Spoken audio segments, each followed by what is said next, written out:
I think sometimes the enemy wants people to feel alone. He wants So people true. to feel alone, to Hmm. feel disconnected, because there's so much power when we come together and support one another. There's so much power when women are in fellowship with one another, you know? Amen. Yes.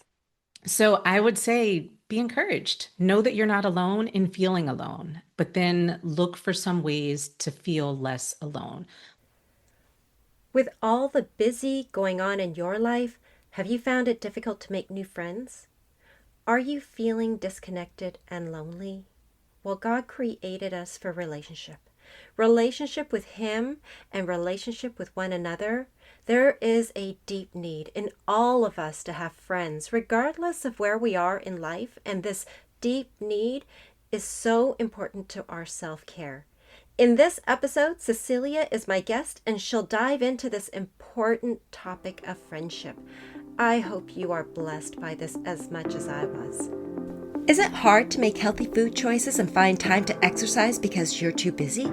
Welcome to Self Care for Busy Moms. I'm your host, Susan. That was me, overwhelmed with my kids' schedules, running things smoothly and ignoring the stress that was affecting my body. But then I found ways to bring myself back to health with food, exercise, and Christ. I can't wait to share them with you too. Get your step counter and remember the sunscreen. It's time to get started on your self care. Hello, everyone. I just wanted to say that I am so grateful to have an amazing guest with us today. I'm so honored to introduce a really good friend of mine that I've gotten to know, Cecelia Curtis. She is a Christian friendship coach, a wife of 22 years, and a mom of three amazing boys. I'm a boy mom, so I feel like I know her already. Anyway, she's traveled the world as a military spouse and has had to build and rebuild her village many times. She's passionate about helping other women do the same. Welcome, Cecelia. So happy Hi, to have you here. Susan. Thank you so much. I'm so honored to be here. And I'm so honored that you count me among your friends now. I love I that do. introduction. So I thank you. do because like when we started talking, I just felt there were so many connections on Yeah. many levels, even down to like, oh, I know where you live, or Yes. things like that.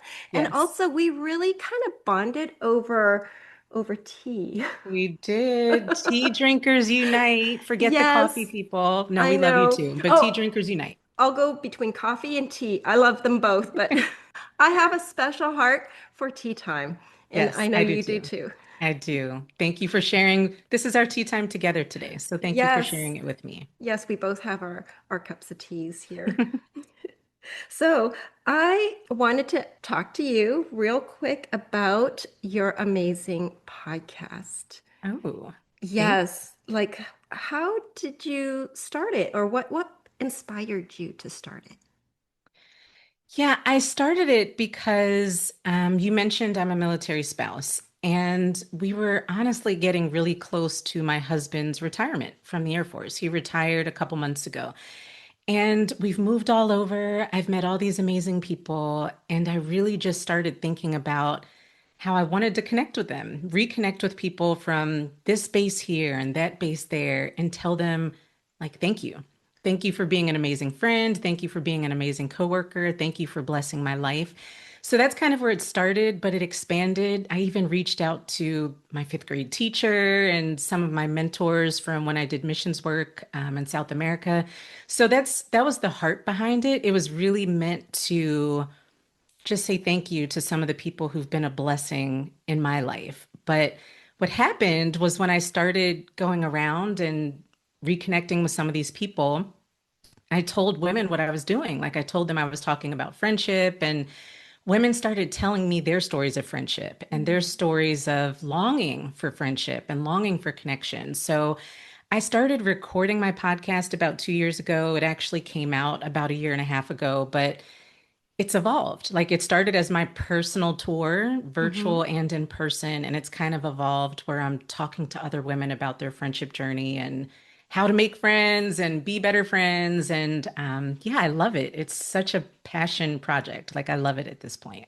Yeah, and I'm so inspired by your podcast and also your journey that, Thank I you. started thinking about how friendship is so central to our self-care. Yes, And I know absolutely. you feel the same too. I absolutely do.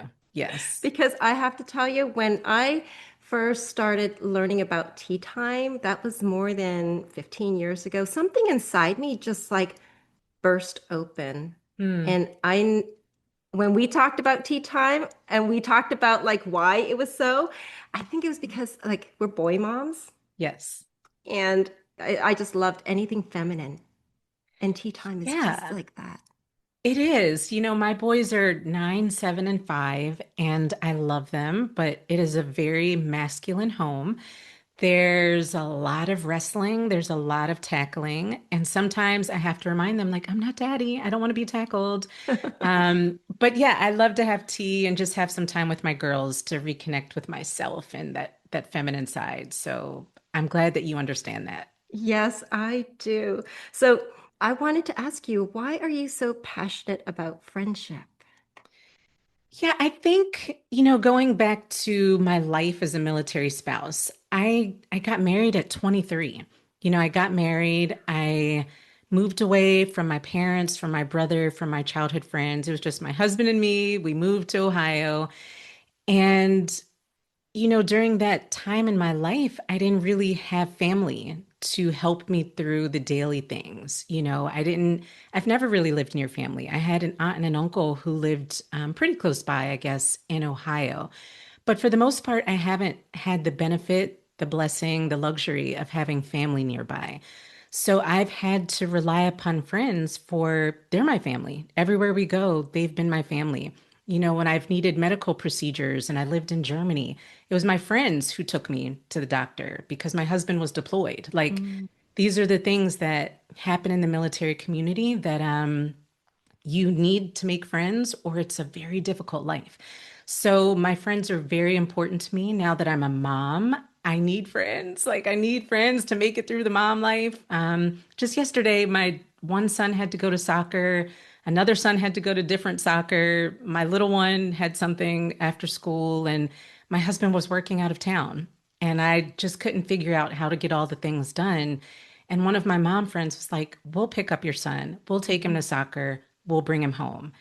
That was so far Wow. above and beyond, but it's not just friendship, it's like community. It is helping to, I don't know, shoulder some of the burden of life that we can't do alone. We weren't meant to do alone. So I really think friendship is a huge part of self-care, but it's like a huge part of survival. We need it. We absolutely need Absolutely. friends. Absolutely. I love that heart. But and also I agree with you. It takes a village. It takes Yes. a village to keep a family running with all the kids' activities and not just the activities, but like you said, just on an emotional level too, to Yes. connect. We were made for relationship and it's so important to our survival Absolutely. to Yeah. thrive in this life. That brings us to our next question. Like, why do you think it's so difficult for women to make friends? I actually don't think it's just women. I think it's people. I think it's our Hmm. culture. I think it's particularly this time in life, but I think there are some things that contribute. We think about kids and how easy it is for them to make friends. Well, they go to school every single day and they're sitting in a room with, I don't know, 20 people who are their exact same age. Hmm. And they're Hmm. spending the whole day with them. Sometimes it's for one academic year, sometimes it's all 12 years. Like, if you never move away, you're probably going to be with those same kids for multiple years. Hmm. So, friendship is about having access to people who are similar to you, sharing experiences with them. As adults, we don't have as many of those opportunities. It stops kind of around college, if you go to college, that there are people kind of in your same age range, kind of doing the things you're doing, but it gets a lot more difficult after that. So part of it is just like natural, we just don't have as many opportunities. Then there's also time constraints.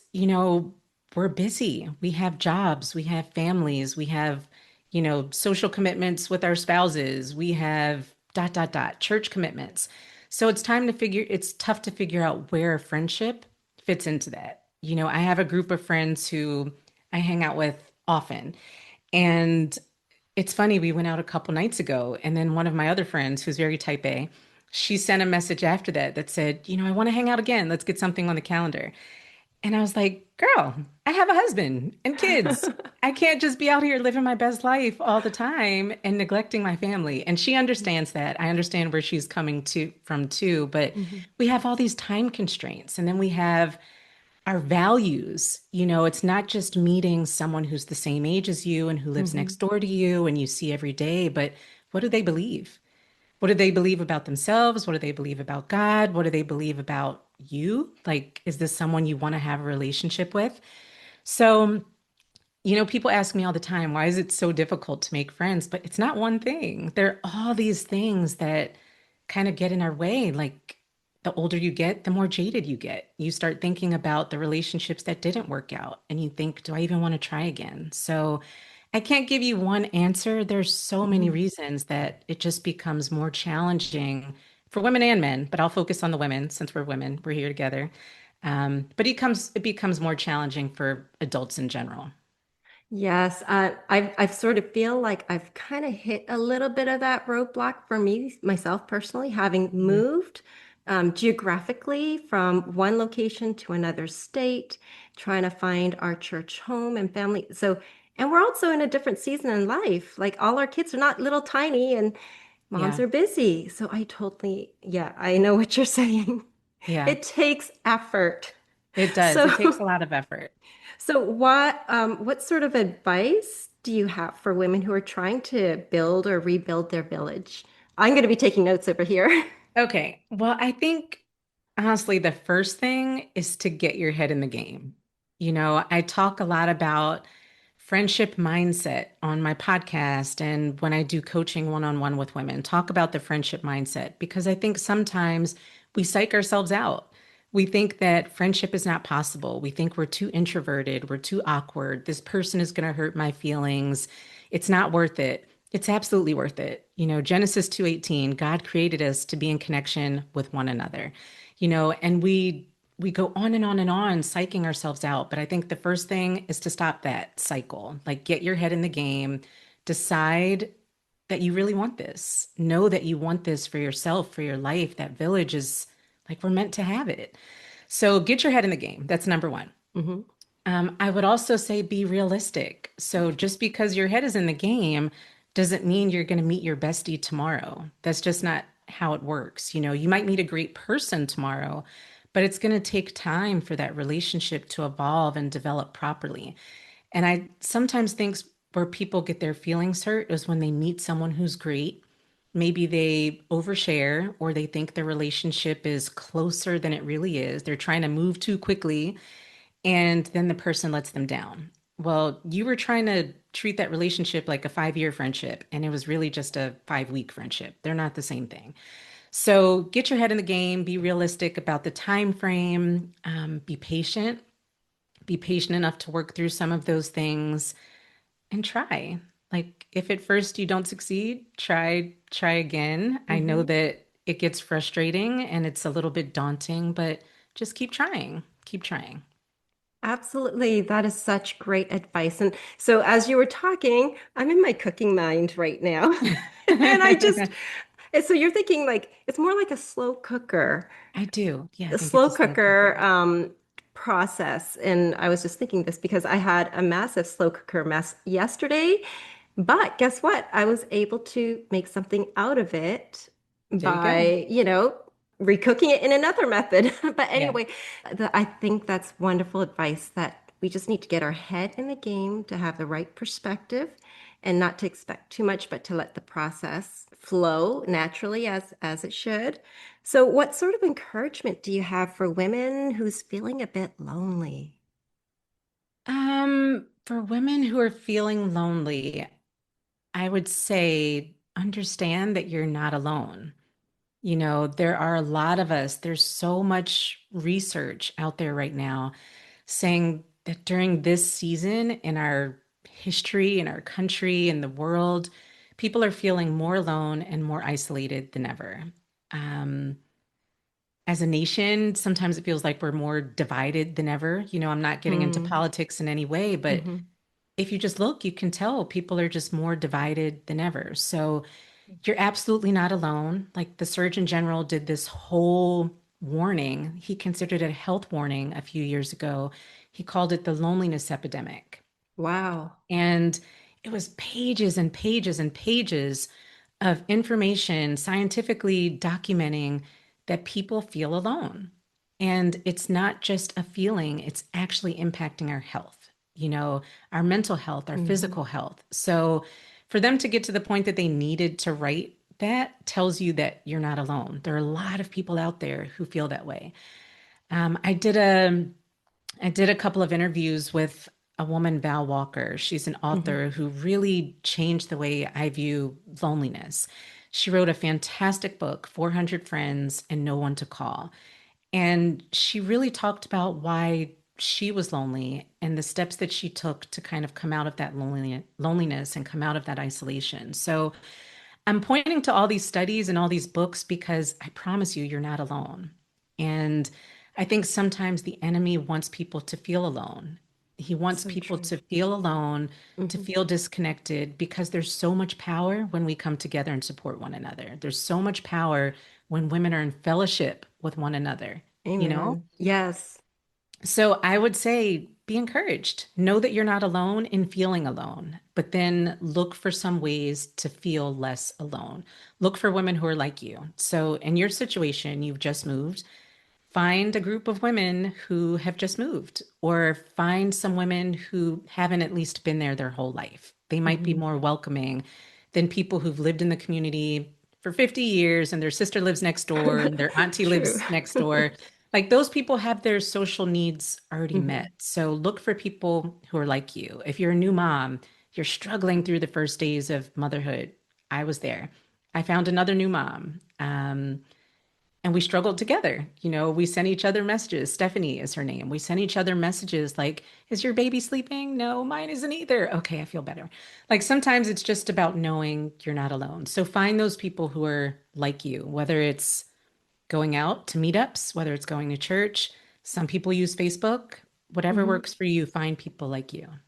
Okay, thank you. So I'm also hearing find out what we're struggling through and people who are going through Yeah, a similar journey. Like for exactly. example, like new motherhood or people who just newly moved to an area. Hmm. That is such great advice, Cecilia. Thank you. Thank you so much. I am so grateful to you to be able to come here and give me some tips on developing and growing friendships because, oh goodness, I thought I was great at this, but I'm learning, hey, we all need a tune-up now and then. Yes. And you know what? I'm inspired to start doing some coffee meetups, tea time meetups There you again, go. because, like, hey, I'm not working anymore. Working in quotes, I Yeah. should say, going to a destination and coming back. But I am just super excited to start developing that part of my self-care. And thank you so much, Cecilia. You are so generous and so kind. Thank you so much for coming over here and having a wonderful tea time chat with me. Please tell us all the ways that we can get a hold of you. Where's the best place for us to be going? You can go to my website. It's ceciliacurtis.com. That is Cecelia, Curtis, Curtis.com. And you can find my podcast there. You can find my coaching there. You can find our book events, book club events there. So the website's probably the best way, but you can also catch the Friendship Tour podcast. I'd love for you to give it a listen. Wonderful. Thank you so much, Cecilia. My Bye pleasure. Have bye. a great day. Yeah, you too. Hey, Mama. Thank you for listening to the end. If you enjoyed today's episode, would you bless another mom who's looking for simple routines to feel healthy again? Also, please leave a quick review for the show on Apple Podcast. I'm always so encouraged to know that this podcast is helping you. Together, we can encourage one another for long-term strength and health because it matters to our families and for future generations to come. Just a reminder that I am not a substitute for medical advice. God bless you.